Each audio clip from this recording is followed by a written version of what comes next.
So a common sentiment amongst my clients is that they feel deeply lonely, disconnected from other people, and that nobody truly gets them. And whenever I spot a pattern, I like to not only think about, the theory and psychology, but connect that to my own experience, be it like a direct experience or with my experience as a therapist. So as I think about loneliness, I remember that I also had this deep longing for connection. And honestly, it was one of the main reasons why I started to try to understand myself more. And eventually, I realized that the connection I craved had to begin with accepting who I was. And this sounds very simple, but at the time, I remember thinking, how could I possibly even begin if there was nothing to like about myself?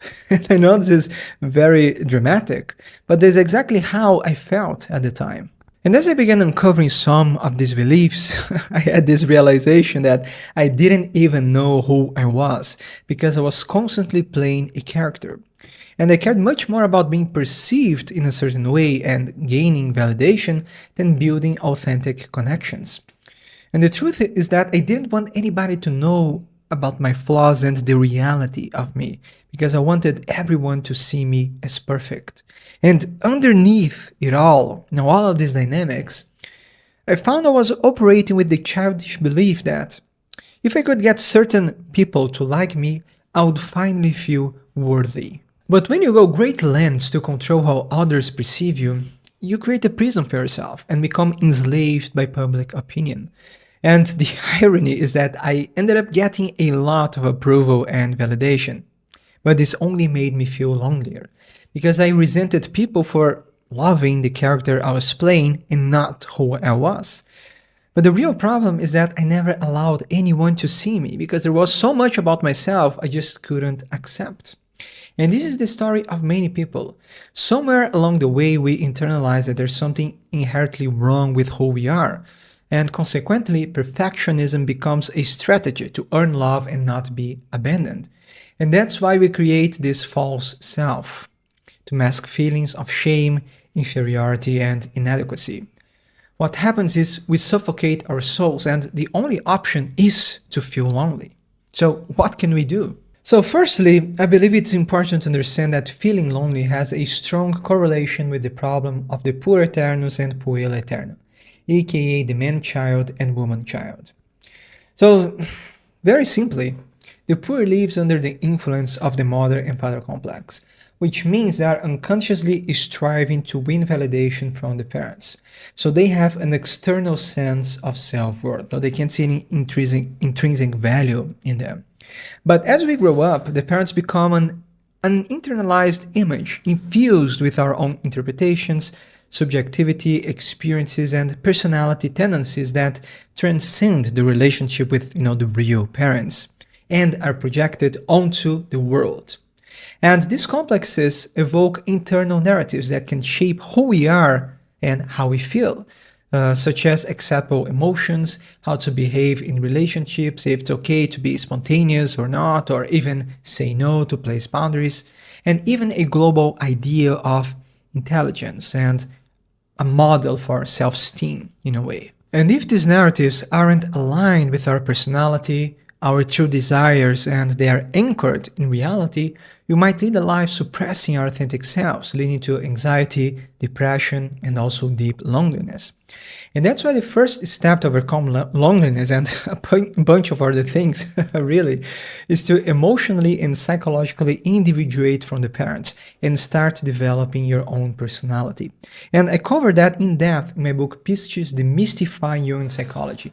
And you can claim your free copy when you join my newsletter down below. And I also cover a bunch of other topics like shadow integration, the interpretation, active imagination. I mean, the whole thing about Jungian psychology. But to simplify things for the sake of this video, we can start developing our own personality by devoting time and energy to give life to what lies in our shadows. And especially in cases of loneliness and low self-esteem, positive and vital parts of the personality are suppressed.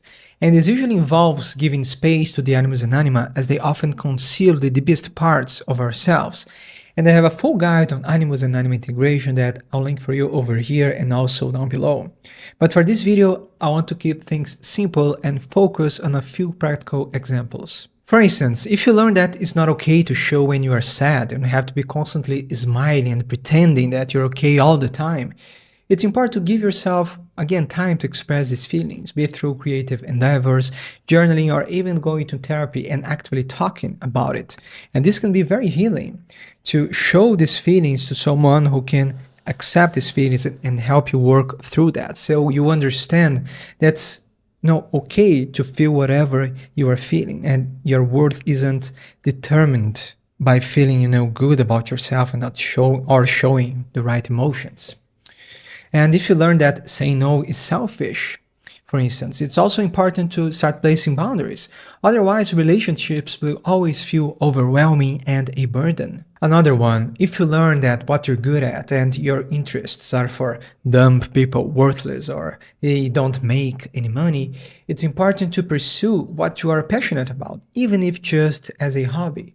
Because giving life to what's repressed in your shadow is exactly how you can stop trying to win everybody's approval, overcome the parental complex, and find out who you are. Because in the end, shadow integration is practical and demands action in real life. And the most powerful tool and guide I found for this process is learning how to access the flow state, as it makes you use your talents to their fullest extent, boosts creativity, and unlocks complete presence. So experiencing flow allows you to finally find happiness in what you're doing, regardless of external approval, and what other people think suddenly stops mattering so much. So once you develop your own personality and know your values, you can finally connect authentically with others. But this also demands accepting the messiness of life, raw emotions, and stop expecting perfection from everyone. Focus on building character and look for substance instead of chasing illusions. Don't let the poor part of your mind fool you, because you don't need the perfect Instagram life. You need to stay with the truth. And lastly, you're not supposed to connect and be liked by everyone, because true intimacy and trust takes time to build, and only a few people in your life deserve that. And to conclude, if you want to learn more about my methods to conquer perfectionism, you can check my next video over here.